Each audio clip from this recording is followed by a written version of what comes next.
calling the church leadership so that we should be able to join hands, and it's the only way that we can overcome such problems, by just joining hands. This program was brought to you by the Free State Provincial Government. SABC 1 Mzansi for sure wishes you happy holidays.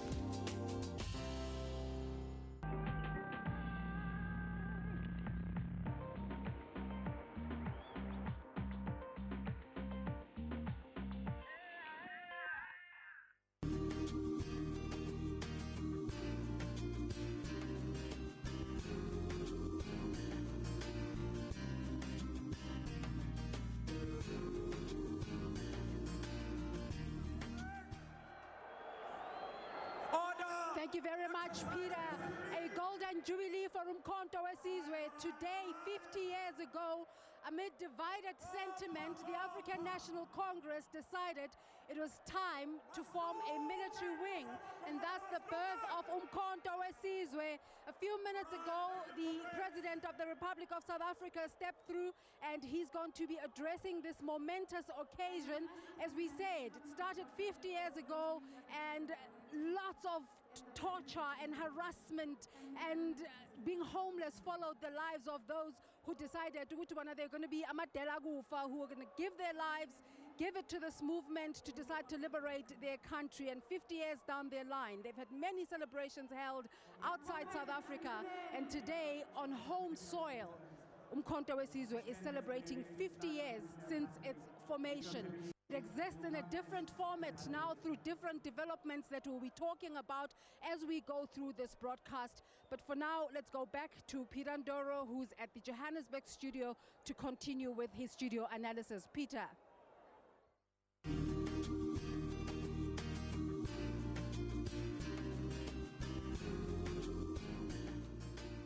Our thanks to Desiree Chauke, who's at Orlando there covering this momentous day, 50 years of the formation of uMkhonto weSizwe. Very good afternoon to you. I'm Peter Ndoro, and you're watching an SABC special broadcast focusing on today's celebrations of uMkhonto weSizwe.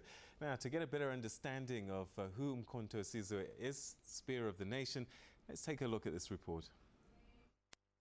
The authority in his voice gives a clue to why he was one of the first and most successful uMkhonto recruits.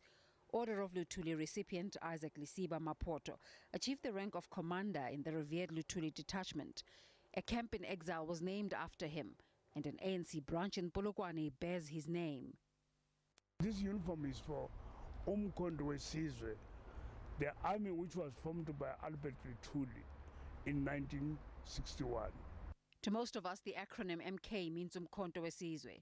Those with insights into the workings of the ANC of 1961 say it stood for the Mandela-Kotane Plan, the grand plan for the formation of MK. Kotane, Tambo, Luthuli are but a fraction of the long list of people instrumental to the birth of the spear. Fierce debates preceded the formation, with most of the proponents being branded hotheads.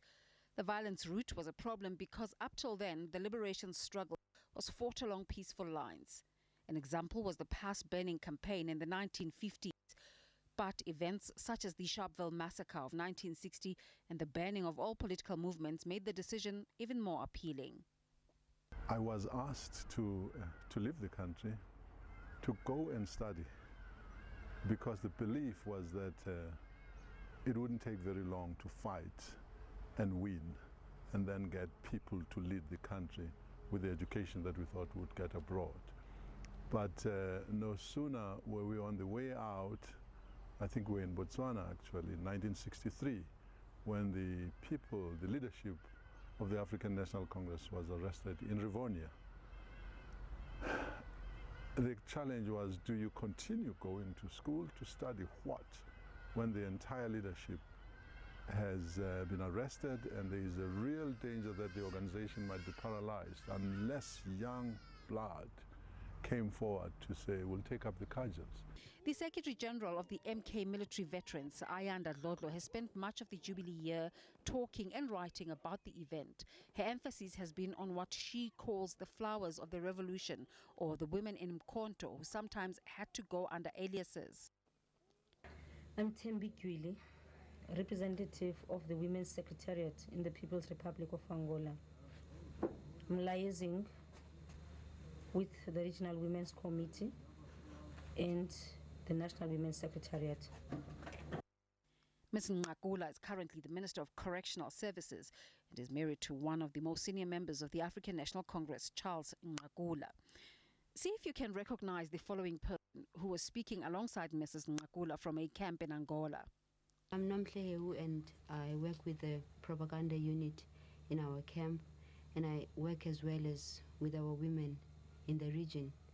Well, the role of our women in as far as propaganda is concerned is that they have to propagate about our struggle inside the country, tell the people about the African National Congress, the role of the African National Congress in as far as liberating the people of South Africa is concerned.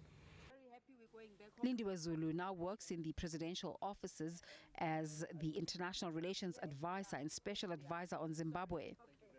Ms. Lodlo herself was a teenager when she was sent into Swaziland. From then on, she went into Angola and underwent the obligatory 10 months training in military tactic and communications. With the folding of MK, her energies are now spent on the ANC National Executive Committee, of which she's a member. She's the Deputy Minister for one of the most complex ministries in the government, the Public Service and Administration.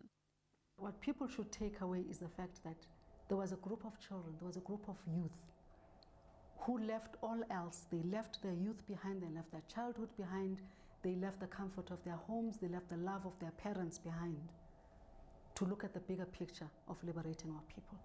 So people must take away the political affiliation and look at this selfless, dedicated, disciplined group of people who put above everything else in their lives the people of this country. That report by colleague Desiree Chauke, who's at Orlando Stadium, the venue of the 50th anniversary celebrations of uMkhonto weSizwe. Well, we await the President to deliver the keynote address today and to help us in the role of developing a better understanding and appreciation of MK, as uMkhonto weSizwe is called, and activists in other armed wings of the liberation movements like Poqo and the Azanian People's Liberation Army is political analyst Zamikaya Maseti. Briefly, Zamikaya, at the beginning of the armed struggle marked a significant shift in policy and approach dealing with minority rule, having for decades before embraced non-violent strategies. Zamikaya, thank you very much for joining us on the program. Welcome to you. Thank you, Peter, and your listeners. All right, so, we've seen some veterans there in the stadium, and I'm just wondering what they must be thinking today, 50 years on, because they didn't know at the time how long it was going to take and the South Africa that they were going to enjoy. Yes, Peter, I think it took us 300 years from when Jan van Riebeeck first landed in South Africa, I think, but it's almost 300 years. But the problem that I have with your insert is I don't think it's accurate. You can't talk about uMkhonto weSizwe leaving Chris Hani behind. He was one of those soldiers. We're going to have to take a quick break on there. We'll come back to that conversation. But let's go now to Orlando, because I believe the proceedings have begun.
Detachment, standard, move.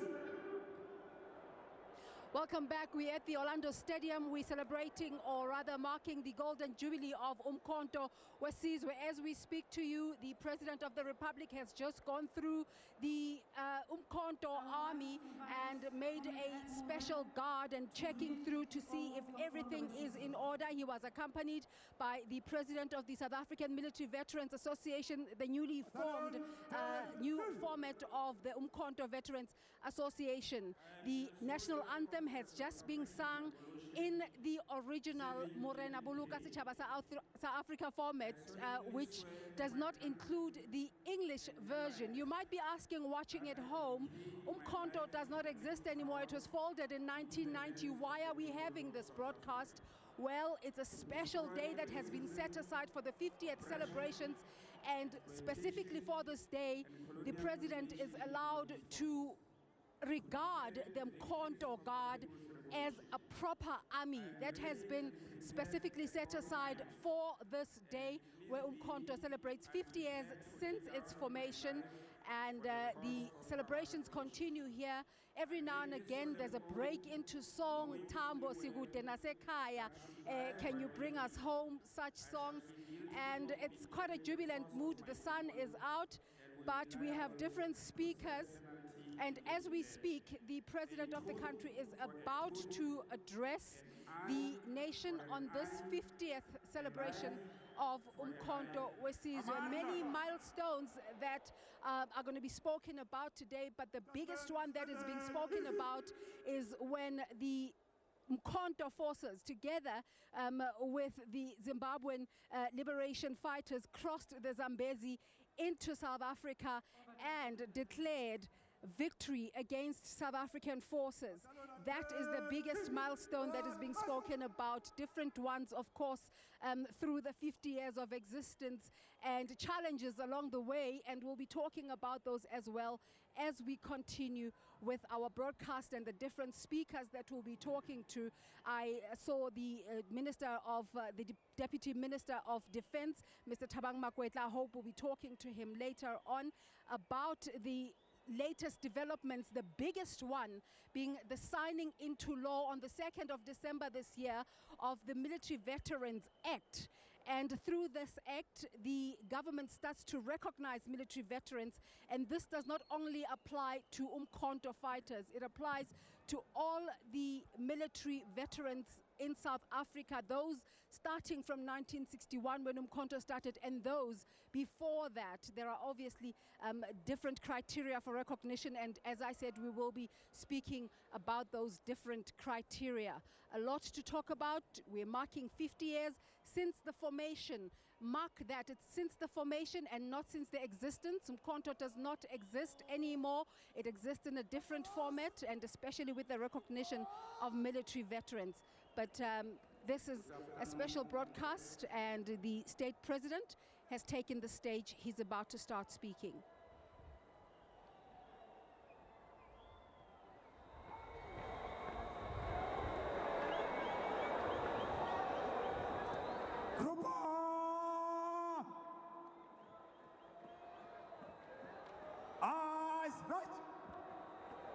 Good afternoon, comrades.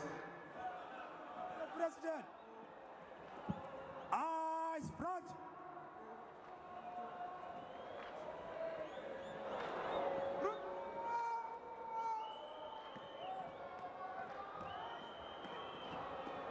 Good afternoon, comrades.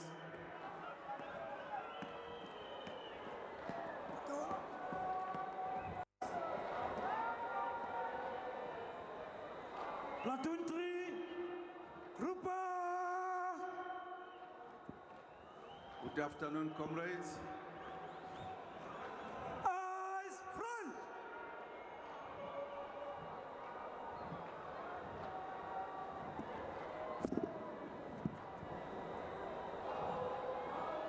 Platoon 1, group up.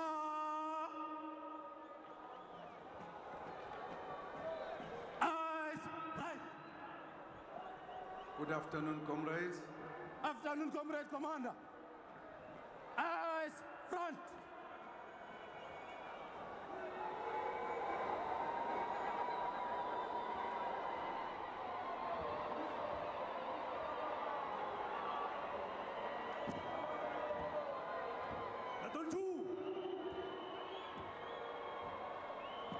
Good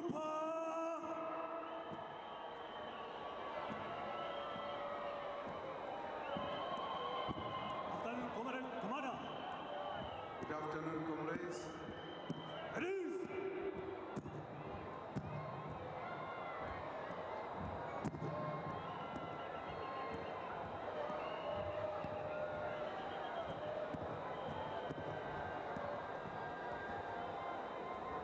Good afternoon, comrades.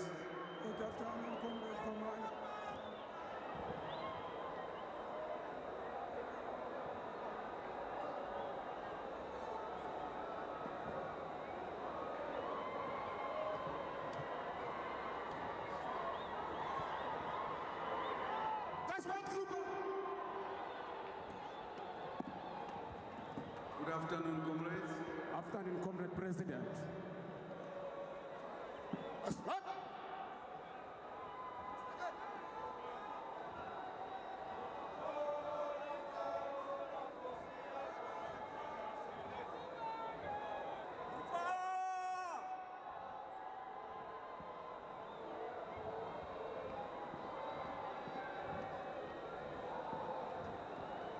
Good afternoon, comrades.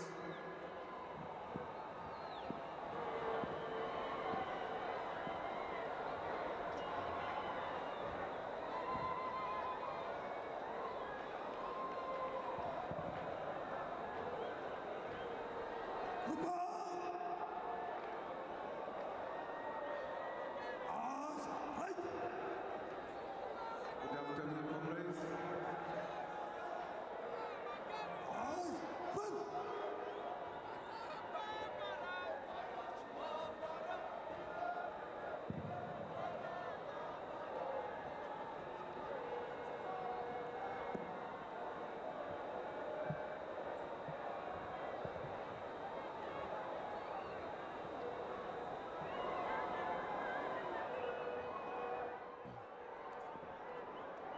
The scenes that you're seeing there are Orlando Stadium, and these are MK cadres, former MK soldiers, veterans that are preparing or marching actually in the stadium as the president prepares himself to give his speech.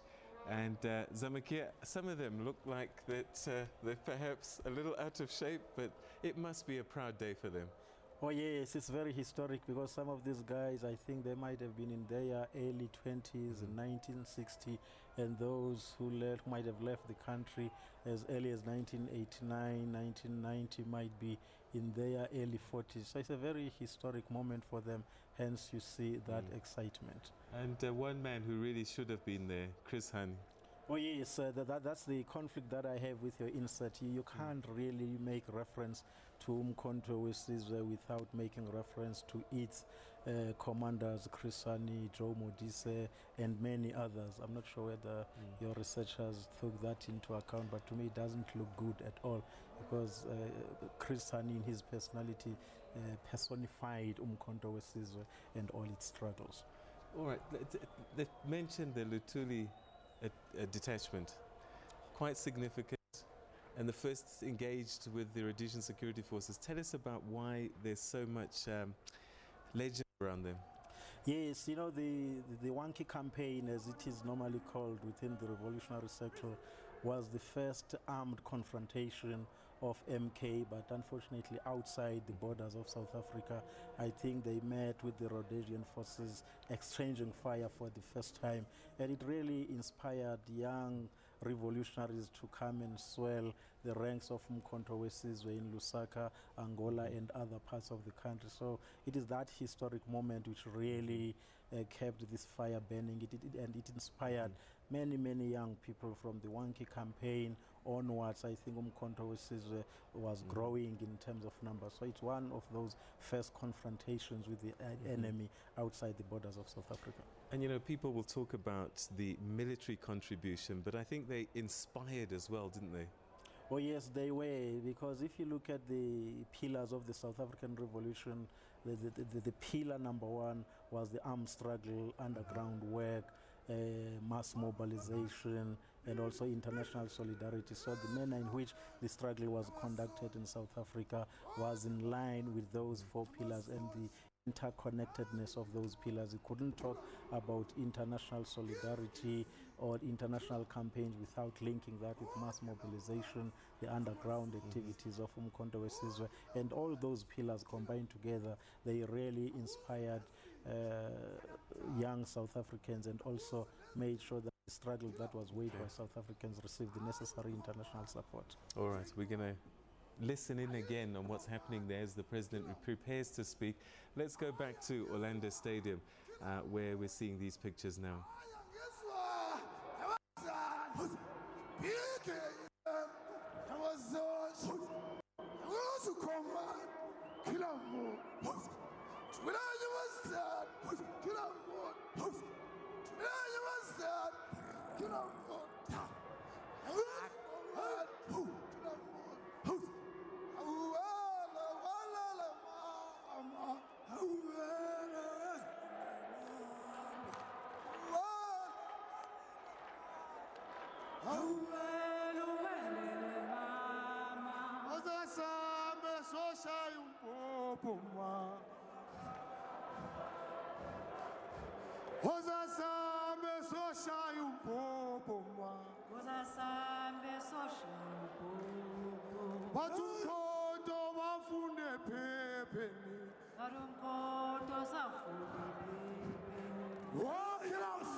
Welcome back. We're coming from Orlando Stadium, 50 years of uMkhonto weSizwe.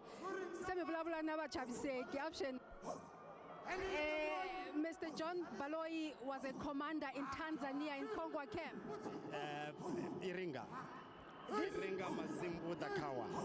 How many camps were there in Tanzania? Well, we had a camp in Tanzania which was specifically for military training. We also had the institutions of learning and some mini industries in order to take care of the comrades in East Africa. Let's talk about the history of uMkhonto, but also talk about what's happening now. The soldiers are going around making their exit. Take us through that process. What are they doing? Slogans and moving out as the commander in charge of the force will be as the commander of marking the 50th anniversary of uMkhonto weSizwe. It's the birthday of uMkhonto weSizwe in actual fact. That's why everybody's here. Specific action in recognition of that moment before the president speaks. What does it mean? It means this actually, on Mondays, we used to have what we used to call the jazz hour in the camps. And besides this was more of a moral booster for the MKs when we were in the camps, in order that people should not always What are you doing these days? You're not a uMkhonto member anymore, and South Africa is a democratic country now. You've achieved freedom. Most of us are in business, but the major thing is because we have to at all times remember that uMkhonto weSizwe has to be nurtured. And most of the comrades have already joined the other structures of security, including the Defence Force. We are fully incorporated into SAMVA, South African Military Veterans. Thank you very much for your time. Ntate John Baloyi, he used to be a commander, as he said, in a camp in Tanzania, and he speaks as all the uMkhonto cadres are leaving the stadium. It's a sort of acknowledgement that they have come to greet the commander-in-chief, which would be the President of the Republic. They've given him his proper greeting. There was a guard that he checked, and with that now out of the way, the Secretary General of the uMkhonto Military Veterans, Ayanda Dlodlo, is on the stage. She's talking about the program for the day, but the most important responsibility that she has today is to introduce the president as he addresses this momentous event. uMkhonto weSizwe is celebrating its golden jubilee, 50 years since the formation of uMkhonto weSizwe. One of the biggest developments, the signing into law of the Military Veterans Act on the 2nd of December this year. It's significant that the organization celebrates 50 years as this act comes into being. Of course, it still needs to be gazetted. It will only come into law once the public has given its contribution to whether they think the act should go ahead or not. So there, the ball is in your court. Make it your responsibility to know what your parliament is doing. The president has signed the law. What do you say? Do you think it should go ahead? Is it a valid law? It does not apply only to uMkhonto cadres or uMkhonto veterans. It applies to all people who fought for the liberation of this country, starting from when uMkhonto was formed in 1961, but also before that. Different criteria apply for recognition. Let's go onto the stage now and see what is happening there.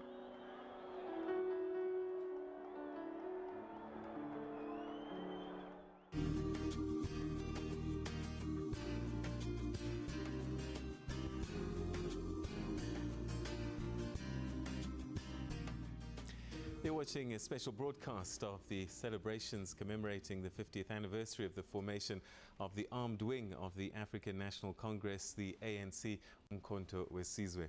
And joining me in the studio, Zamikaya Masetu, who's a political analyst. We saw a former commander there, and I would imagine that over time, MK had to get its act together, because in the initial stages, it was a happy-go-lucky group that literally were just inspired, but perhaps not very well organized. Yes, I think that's what we were picking up. I don't think the organizers of the event managed to organize it properly at provincial level to make sure that there are rehearsals. They bring back some of those guerrilla tactics. We only saw one combatant trying to show us how we did, but the rest you can really see that the big bellies are prohibiting them from displaying those exercises. But really it doesn't look well organized, but I blame whoever was coordinating this at national level. But MK itself, the initial years, they literally just went with heart, because they didn't have much training in those days. Well, if you go back to 1961, people like Joe Slovo, it's like they were laughing at this, saying that when they started uMkhonto weSizwe, they had very little military experience. They didn't even know where to start. But, immediately Nelson Mandela managed to set up the National Command in the Eastern Cape, for instance. You had Washington Bongo, weSizwe Mini, Lux Matungudle in the Western Cape. I think with the formation of formations like in Zimbabwe, the Zipra, and I think they moved very quick to set up structures or alliances with other revolutionary movements across Africa, and then they gathered momentum. But when they started, really, they had to hit the ground running, because they were under pressure to deal with the repression, and also we could see that the state was not willing to speak the language that they were speaking, non-violence, peaceful demonstrations. So they had to respond very quickly and confront the enemy. Was it difficult to encourage young people to go to the front line? Well, in the late 60s and 70s, I think especially after the 1976 uprisings, it was, the movement was very popular, I must be honest. We all wanted to join uMkhonto weSizwe in respective urban and rural areas, and really, as I indicated earlier on, that the intensification of the armed struggle, quite a number of activities through the underground activities of uMkhonto weSizwe happening, and they were inspiring young people as early as 1960 during the long winter of illegality up until maybe I can say 1989. Because from 1989 you saw your Harare Declaration, the winds of changing were beginning to blow, not just in Africa but across the world. And also 1990 it was very clear that the minority regime was on its knees, hence negotiations and all that stuff. So it was inspiring. Just to mention the word MK, many young people, including myself, were inspired. How did you find out about the victories, the losses, the challenges that MK was facing in fighting the enemy? Well, I think the propaganda of MK was very, very useful. You also had Robben Islanders who were imprisoned during that time. They interacted with other liberation movements, for SWAPO, for instance, its military wing.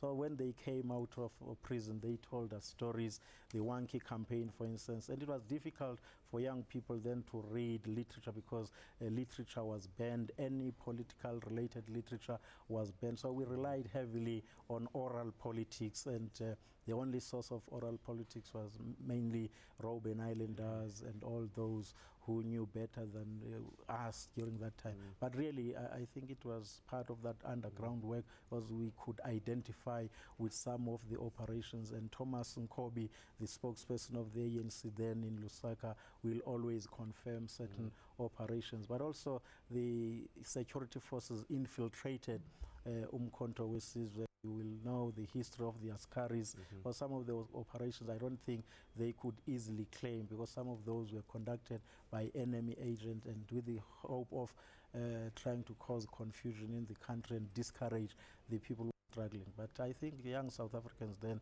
they managed really to use their own networks, and uMkhonto weSizwe was very organized underground, but really it was not without challenges. So you've mentioned ZIPRA, the armed wing of ZAPU in Zimbabwe. We had SWAPO elements as well. And you've mentioned Zambia. What role did the frontline states, as they were called at the time, play, do you think, in assisting uMkhonto and eventually, I guess, the liberation of South Africa?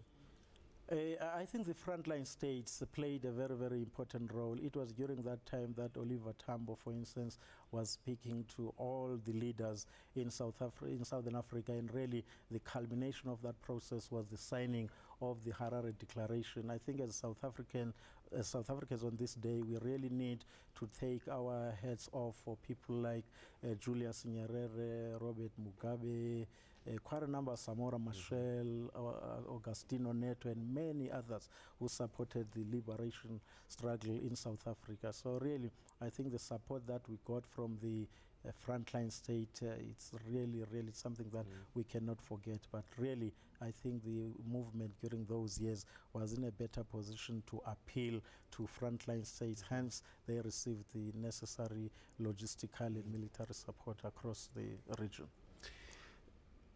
One of the things that we saw happen in Zimbabwe and other countries when liberation is won is what you do with the war veterans. Do you think South Africa has learnt its lessons and managed to incorporate the war vets to an extent that they still feel included? Well, if you go to areas like Port Elizabeth, for instance, there are quite a number of young people who were in their 20s, in the 80s, who joined uMkhonto weSizwe. They came back. Some of them, unfortunately, they don't have tertiary education. They don't have the necessary skills that would help them integrate into the national economy.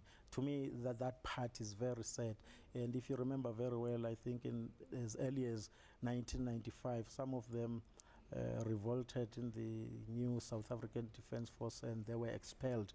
And most of those guys are still unemployed.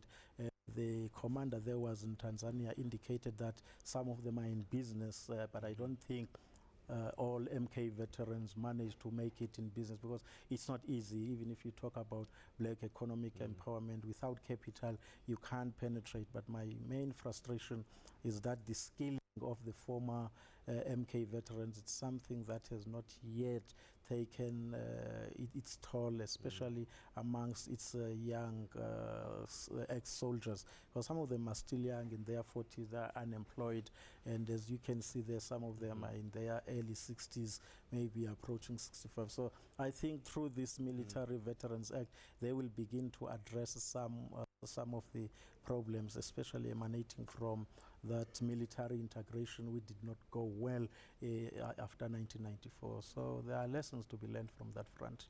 All right, so Mikhail, we're going to go back to Orlando Stadium. Let's listen in to see what's going on at this stage. We're preparing to hear from the President, Dr. Jacob Zuma, in a short while. NEC members of the ANC, officials of MKMVA, NEC members of MKMVA, ministers, deputy ministers, invited guests, all protocol observed. Today we are celebrating the 50th anniversary of the founding of uMkhonto weSizwe, the glorious People's Army whose establishment in 1961 became the reconnection to the wars of resistance which our people had fought against the British and Boer colonial incursion. This is the army which was born out of the need for the African National Congress to address the intransigence of the apartheid government, which denied the majority black South Africans the right to political activity and democracy in their own country. On the 16th December 1993, we were here in Orlando Stadium to announce the disbandment of uMkhonto weSizwe and herald a new era of the triumph of a dialogue among South Africans over armed conflict. The path to attain freedom for all South Africans before the triumph of dialogue amongst all South Africans was a painful but very brave one. It is a path littered with various forms of militant struggles and sacrifices by the people led by the African National Congress. It is a path in which 135 compatriots like weSizwe, Kayinga, Mkaba, Solomon Mahlangu, Pai, Zondo, Xulu, and others were hanged at the Pretoria Central Prison for having deemed it fit to take up arms against an order which was declared a crime against humanity by the world. It was a path on which the apartheid regime massacred unarmed protesters in Shamville, Langa, Soweto, KwaNobuhle, and many other areas of our country. It was in this path that scores of South Africans like Luke Ngudle, Ahmed Temol, Steve Biko, Mapetla Mohapi, Dr. Neil Agat, amongst others, were tortured to death by the apartheid security police. Others simply disappeared while in custody of the apartheid security forces, like Stanza Bupape, Spiwem Timkulu, Topsi Madaga, Sipho Hashe, Champion Guerilla, and Kakauli Kotolozi, amongst others. It was a path on which leaders like Kutata Comrade Nelson Mandela, Governor Mbeki, Walter Sisulu, Wilton Mkwai, Andrew Mlangeni, Ahmed Kathrada, Elias Mutwaledi, Billionaire, Harry Gwala, Caleb Musabi, and Ibrahim, amongst others, were made to spend a considerable part of their lives on Robben Island. It was a path to freedom on which leaders like Dennis Goldberg, Marius Kuhn, and Bram Fischer, amongst other white political prisoners, were separated from their black comrades and incarcerated in Pretoria Central Prison. It was a path on which Bram Fischer, an Afrikaner from the Free State Province, a leader of the liberation movement, and a leading member of uMkhonto weSizwe, was humiliated even in his death by the apartheid regime, dictating how his funeral should be conducted and that his ashes be handed over to his jailers. It was a path in which the apartheid regime banned more than 1,600 leaders of the liberation movement, like Comrades Thabo Mofutsa-Nyane, Moses Kotane, May Elizabeth Mafikeng, Francis Bart, Lilo Ngoyi, and Winnie Mandela, amongst others. Some of those were removed by decree to remote areas far from their usual surroundings because the apartheid regime considered them troublemakers in their localities. It was a path in which the human spirit persisted, survived, and ultimately triumphed when they were saved from the gallows.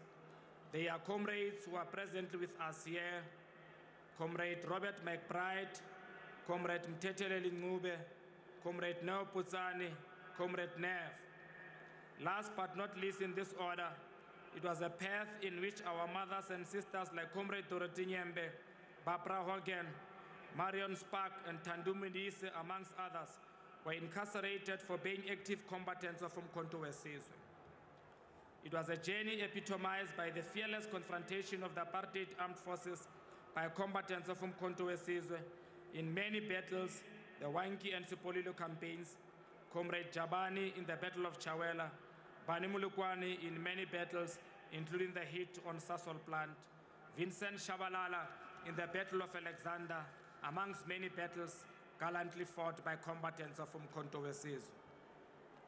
It was a journey in which the armed struggle, as executed by uMkhonto weSizwe, developed the proportions of a strategy to force the apartheid regime to do what the combined Anglo-Boer forces should have done in 1912, to negotiate an all-embracing political dispensation with the African National Congress. It was a brave journey in which for almost 30 years, the ANC had been driven to exile and it was operating underground inside the country. It was a journey of selfless dedication to the struggle of the people led by the giant Oliver Reginald Tambo, who ensured that the ANC had a ruthless focus on the vision of destroying apartheid and replacing it with the South Africa of the Freedom Charter. It was a journey in which combatants of uMkhonto weSizwe made the full complement of the ANC bureaucracy and constituted the entire membership of the ANC.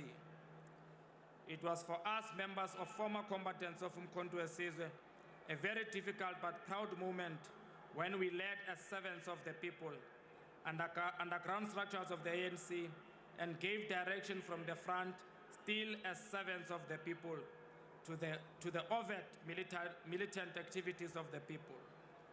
Comrades, as we gather here today with all South Africans to commemorate the 50th anniversary of the founding of uMkhonto weSizwe, we must find it proper to reflect on the gains of our revolution and equally ask ourselves, have we done enough to unite South Africans and better the lives of all South Africans? Indeed, a lot has been done, a lot could have been done, and a lot must still be done. Today, as former members of uMkhonto weSizwe, who took a binding lifetime oath to install power into the hands of the people of South Africa, we must ponder to the unfacilitated, uncoordinated dialogue which seems to be taking place amongst South Africans. We must ask ourselves with all South Africans as to why, as South Africans do we hold so many divergent views on the direction and the future of our country? Why, as South Africans within the borders of one country, do we have a thick dividing line between very rich South Africans and very poor South Africans? Why do we still have the apartheid spatial planning entrenched in how we develop South African residential areas? Why does the South African private sector, in the main, ignore government initiatives to create more jobs for jobless South Africans? Why do white graduates find it easier, more than black graduates, to find jobs in the private sector?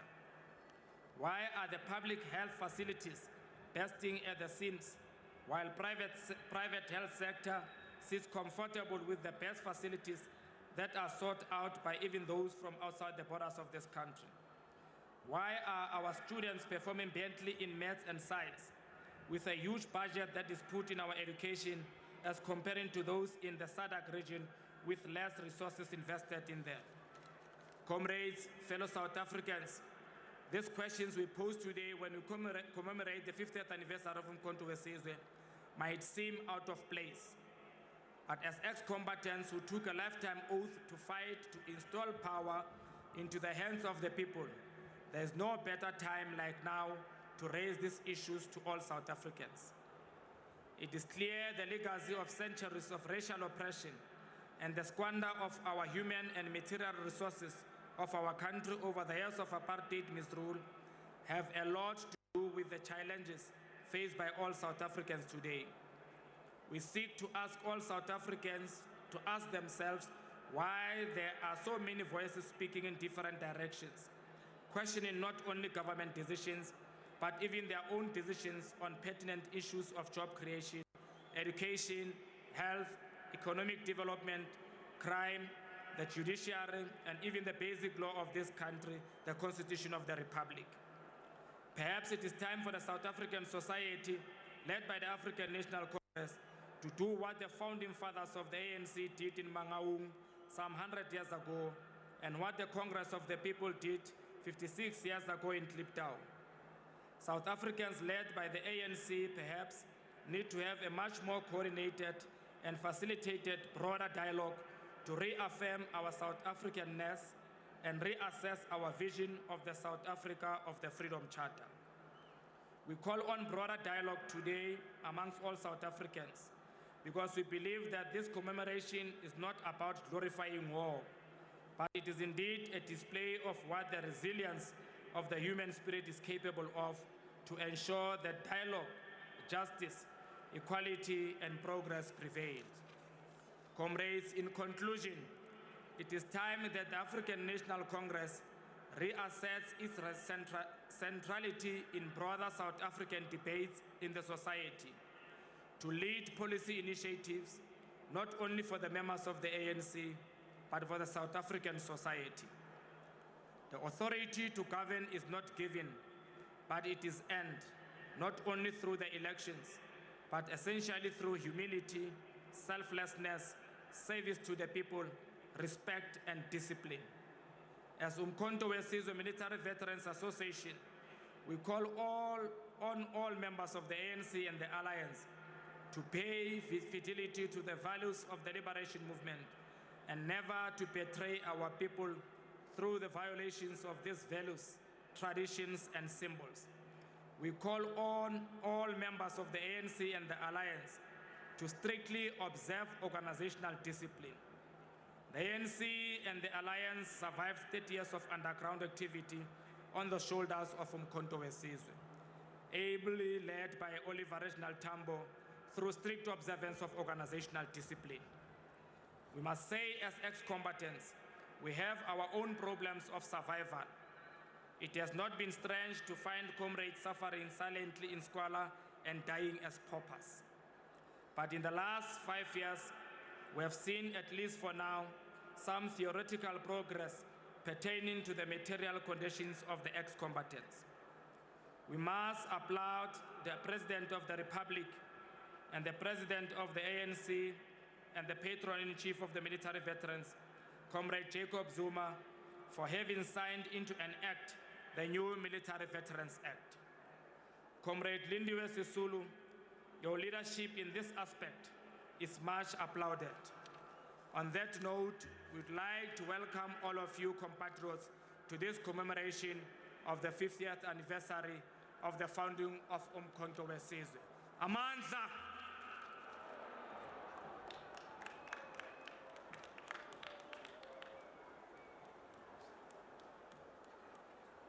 Amandla! Matla! All power. Thank you, Comrade KB. 2 announcements. There is a lost child, igama lakhe uKhupulang Litoku. She is here at stage, sicela nize nizomthatha.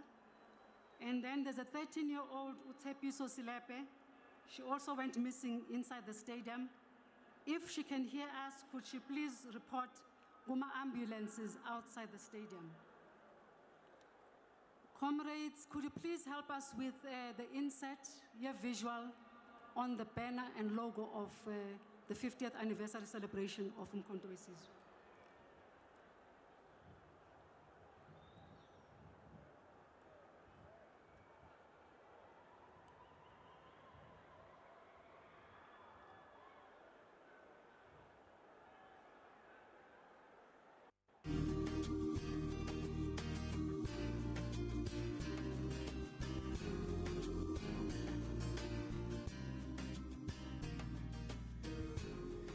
Welcome back. We're here at Auckland Park, and all the action is going to be happening at Orlando Stadium in a short while. We had expected the President's speech to start a little bit earlier, but I guess with these kinds of celebrations, it's unpredictable at best, and there have been a lot of speeches so far, and I think the people in the audience there waiting patiently to hear from the President. In the studio here, I've got Zamikaya Masetu, who's our political analyst, who's been helping us watch over these events.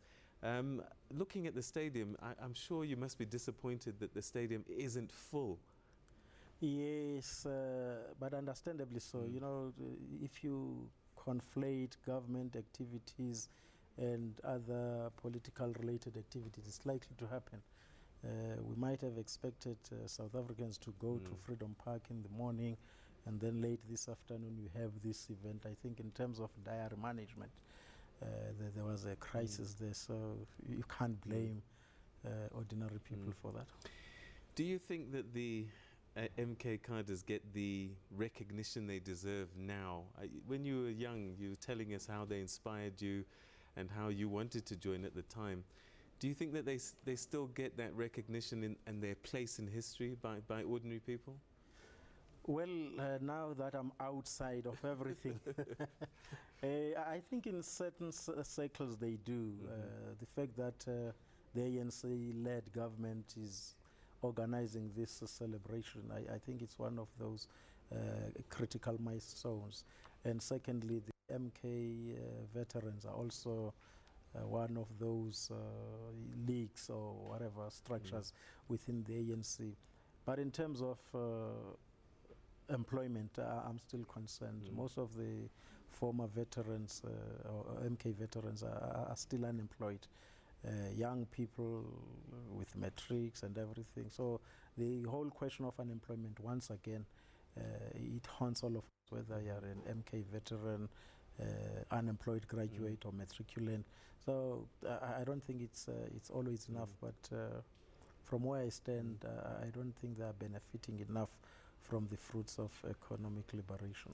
All right, so I believe that the podium is, the president is already now standing at the podium. Let's go back to Orlando Stadium and listen in.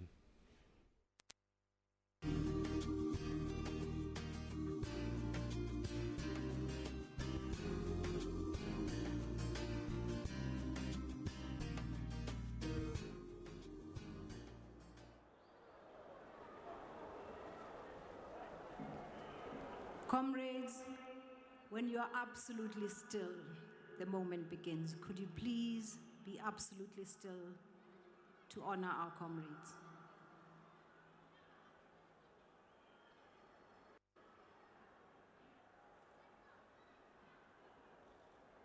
Thank you very much.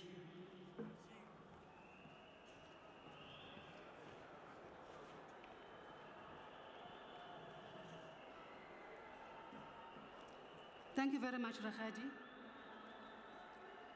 We have messages which we are unable to read owing to problems of time. Messages that came through was from the chairperson of the African National Congress, Comrade Baleka Mbete. Uncle Dennis Goldberg, one of the 4 remaining Rivonia trialists, also sent a message. The Premier of Gauteng, Comrade Nomvula Mokonyane, also sent a message. And the message from the Zimbabwe People's Revolutionary Army, Amasocha Kamqabugo, Joshua Nkomo, also had a message that they read to the stadium, Comrade President. We have with us the members of the Lutuli detachment and represented on stage by Untate Makopo, Comrade Ntate Josiah Jele, who was once the National Commissar of uMkhonto weSizwe, and Comrade Ike Mapoto, who fought in the Wanki and Spolilo battle together with Ubaba Ntikane from Zipra. As he spoke here, you would have heard that Ntate Mapoto was one of those that were part of the battle. On the stage, we also have officials of the African National Congress who by themselves represent the June 16th detachment and the generation of the 1970s, Comrade Thandi Modise, Comrade Lindiwe Sisulu, and we also have Comrade Freddy, who is Comrade TG Matthew Posse. We also have General Spiwe Nyanda, who is also from the June 16th detachment, and that's the generation that represents that detachment. The young leadership of MKMVA depict the generation of what OR termed the Young Lions Detachment. Having said that, I would like to invite General Spiwe Nyanda to introduce the People's President, the Patron-in-Chief of uMkhonto weSizwe, Comrade Jacob Zuma.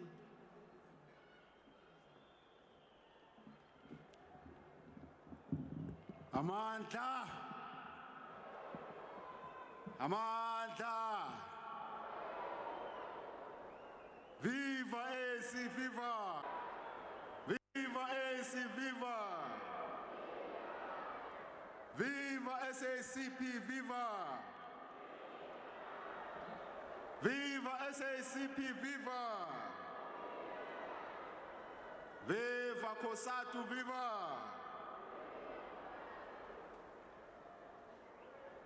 Long live the spirit of the founding fathers of uMkhonto weSizwe, long live! Long live the spirit of Chief Albert Luthuli, long live! Long live the spirit of Oliver Reginald Tambo, the longest-serving president and longest-serving commander-in-chief of the African National Congress uMkhonto weSizwe. Long live Nelson Rolihlahla Mandela, the first and the last commander-in-chief of uMkhonto weSizwe. Long live! Long live the spirit of the longest-serving commander of uMkhonto weSizwe, Joe Modise. Long live! Long live the spirit of Comrade Chris Hani. Long live! Long live the spirit of Joe Slovo. Long live! Long live the spirit of weSizwe Mini. Long live! Long live the spirit of Solomon Kalushi Mahlangu. Long live! Long live the spirit of the Silverton Trio. Long live! Long live the spirit of Obadi Munsi Mukhabudi. Long live! Long live the spirit of the Matola massacres. Long live! Long live the spirit of Tutum Tutuzi Kuma. Long live! Long live the spirit of the Maseru massacres. Long live! Long live the spirit of the Gaborone massacre heroes. Long live!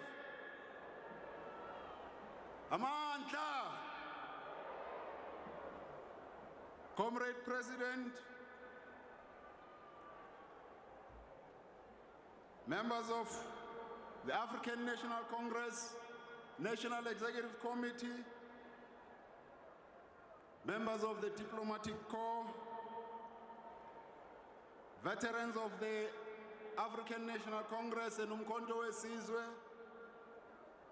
distinguished guests, commanders and commissars of our erstwhile army, uMkhonto weSizwe, comrades. And this is how we bring to an end the special broadcast of the Golden Jubilee of uMkhonto weSizwe being held here at Orlando Stadium as we speak. On the stage, we have General Sphiwe Nyanda, who's about to introduce the president. And as to the content of the president address, you will have to watch the news later on SABC when we update you about what the president had to say at this momentous occasion. Thank you so much for making the time to watch. It's a goodbye from here. It's back to Peter in the studio.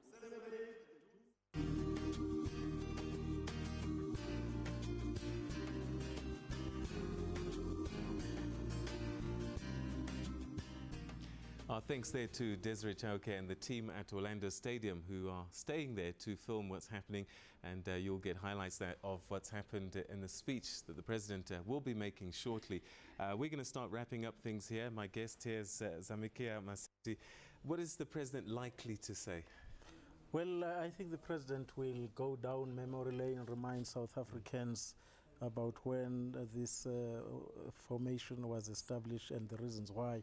And you'll remember that all the attempts failed to resolve South Africa's political problems through peaceful means, and then they decided to form uMkhonto weSizwe as a direct response to the naked repression of the minority government there. And if Nelson Mandela was able to attend, because he was right there, wasn't he? Yes, he was very, very instrumental.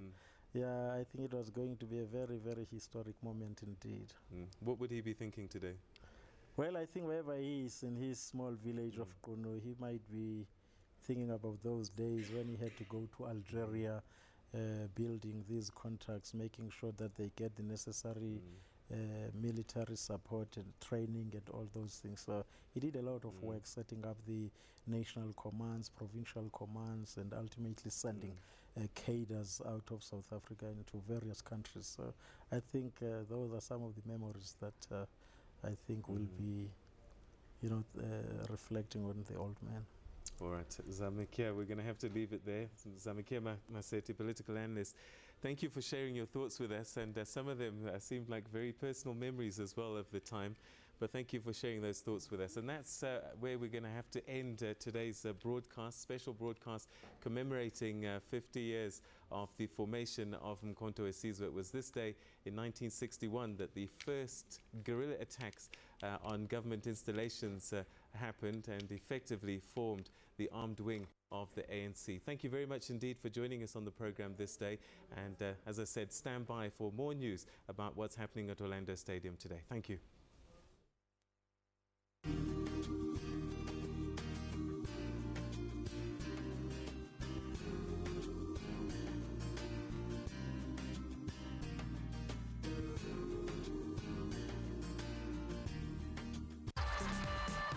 It's your turn to party with the biggest music show in the land. Broadcasting live from Trinity in Greenpoint, featuring performances from Eltonic, Jack Perro, Cooks' Finest, 3 Months Cup, and many more. Come party with your favorite presenters, Minnie, B, and C's. It's the live summer tour, Friday, 6th of December. Doors open at 10 p.m. Live, brought to you by SABC 1 Mzansi for show.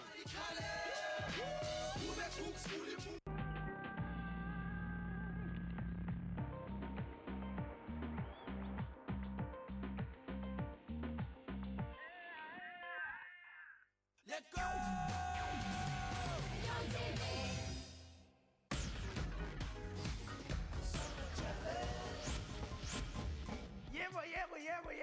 Yeah. Good afternoon, South Africa. Welcome to another exciting episode of Summer Challenge right here on SABC 1. Mzansi for show. The time now is 3 o'clock, and I hope you are ready for the biggest action in Langala namhlanje. Namhlanje simphethe amaqembu amabili abangani abasibheke green team, blue team, and simphethe the red team. It's two sets of friends. Hello guys, welcome to the show. Ninjani. Nimchocho. Yeah. Are you ready for your summer challenge? Yeah. All right, on the rating, simpathele usile futhi nointabele bangabangani bona kudala bengabangani sobe sihlena bona namhlanje negrand bafethu. How long have you guys been friends for? We've been friends for 3 years. 3 years. How did you guys meet? We met at school. She was new, I was new, so we were in the same class, and that's how we met. Then we started talking, you know. Yeah. All right, exciting. Moving right along to the blue team. Blue team, simpathele uRussell futhi ke nohlonolo.